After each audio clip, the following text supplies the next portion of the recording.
Hey guys, welcome back to the channel. So today I'm going to try to do the top 5 considerations, in my opinion, that you need to take into account when you're looking at buying a house for homesteading. A lot of this would apply just in general, but if you're looking at property for homesteading or an existing house, here's the top 5 things basically in order.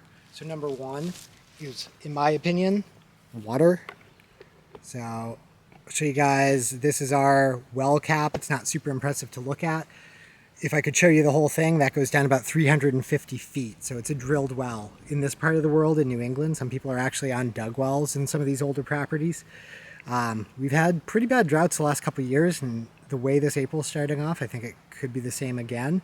Some of those dug wells that have been pretty much good for a century or two were running dry, so people actually had to drill. More expensive to drill, but that's something you want to consider. I consider water the number 1 for homesteading, or just for owning a house, because honestly, if you give me access to land in a desert, I don't want it. I can't do anything with it if there's zero water there. Like some places in this world, you can't even drill a well. That brings us to the second point. I'll walk on over here. The second point is access, guys. So the first part of that is whether you have legal access to a property. Is it on a public road or a private road that if you buy the property that you're then part of that? So in some parts of the world, they have road associations. That's the case around here. In some of the outlying towns, not our road. Our road is a town road. So it is public, but it's also dirt. So that's the other part of access. Most of the year, summer, fall, even winter, it's actually not that bad, even though we do come up a pretty good hill to get here. However, in the spring, we get what we call mud season, which means that you're not going to be able to get a sedan up and down this, in many cases, for 4 to 6 weeks out of the year. Depends on how bad the mud season is. This year, we had virtually no problems. Snowpack melted quickly, and then it ended up getting hot and dry. All right, guys. Third point, I would say, is your electric. There's a lot of great content out there about homesteading off-grid.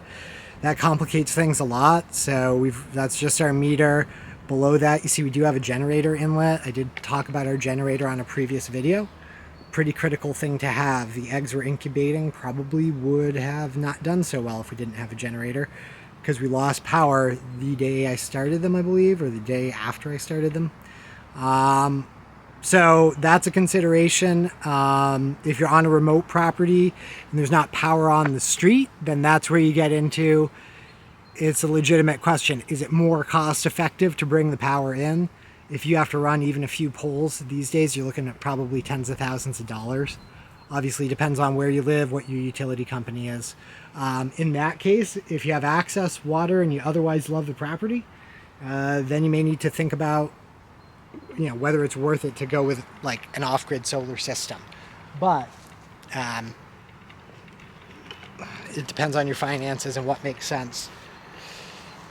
Like with anything with real estate, guys, you probably want to try not to be too emotional. We don't look at hundreds of houses. We only looked at a few before we found this one that needed some work. But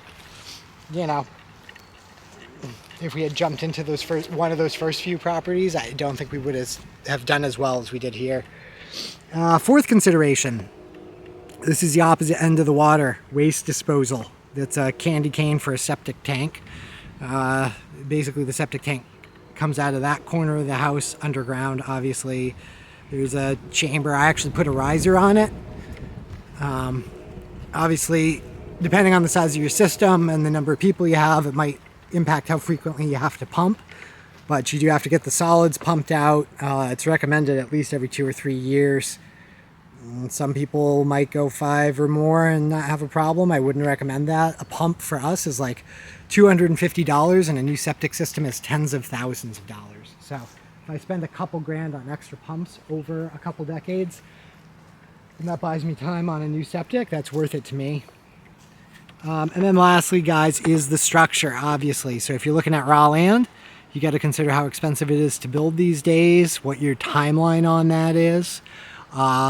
Our house was a fixer-upper ranch built in the mid-50s.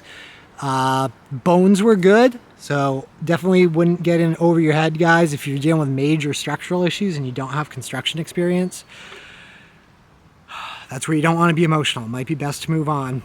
We still got some older windows to replace. Those 2 big picture windows are going to set us back a bit. They're okay for now, but they're definitely not super efficient at keeping heat in.